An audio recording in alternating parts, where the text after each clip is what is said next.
Pretty much. Take it all down.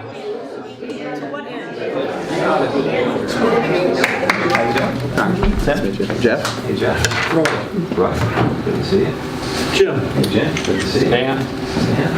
Kathy? Hi, Kathy. So if People you- ask me, they say, you meditate every day? I said, yeah, every day. They go, why? And I said, have you watched TV lately? He currently resides just outside of Youngstown, Ohio, with his wife Andrea and their 3 children. Please welcome Congressman Tim Ryan. Thank you, Mary.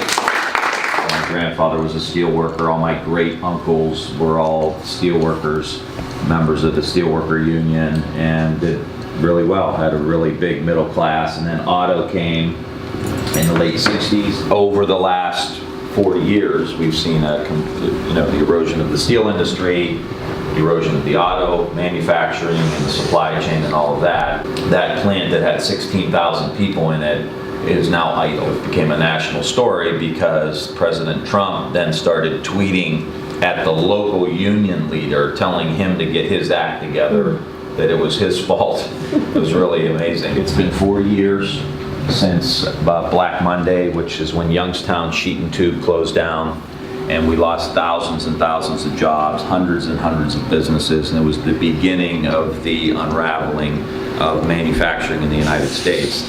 And my concern for our country is we really don't have a long-term strategy. I sit on the Appropriations Committee and I sit on the Defense Subcommittee that funds our defense. So I do a lot of work around the world, foreign policy, and I've been studying for a long time what China's been doing.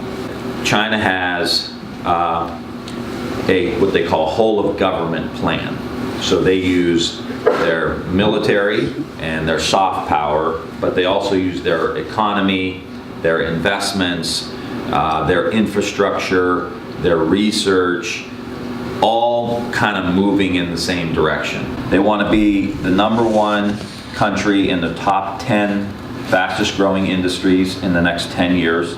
They have a 10-year plan, they have a 20-year plan, they have a 50-year plan, and they have a 100-year plan. We need a long-term plan that can pool a whole of government approach together, or we're going to continue to see the erosion of the jobs and the economy and the struggle of working class people.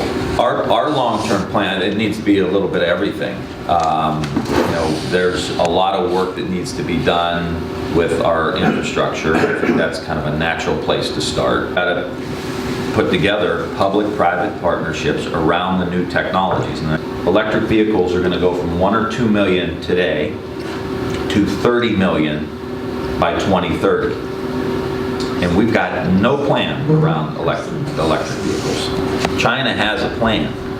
And so we should be coming together with the Department of Commerce, the Department of Energy, private sector, and figuring out how do we absolutely dominate this industry so that those cars are manufactured in Lordstown, in the industrial Midwest, in these communities that have been left behind and unplugged from globalization. Same thing with solar panels. China controls 60% of the solar panel market. Now, those are manufacturing jobs that we should be going after, but it takes a nationally organized, government can't do everything, and the private sector is going to do most of it. But I think we've got to be the convener and the motivator and setting that big vision.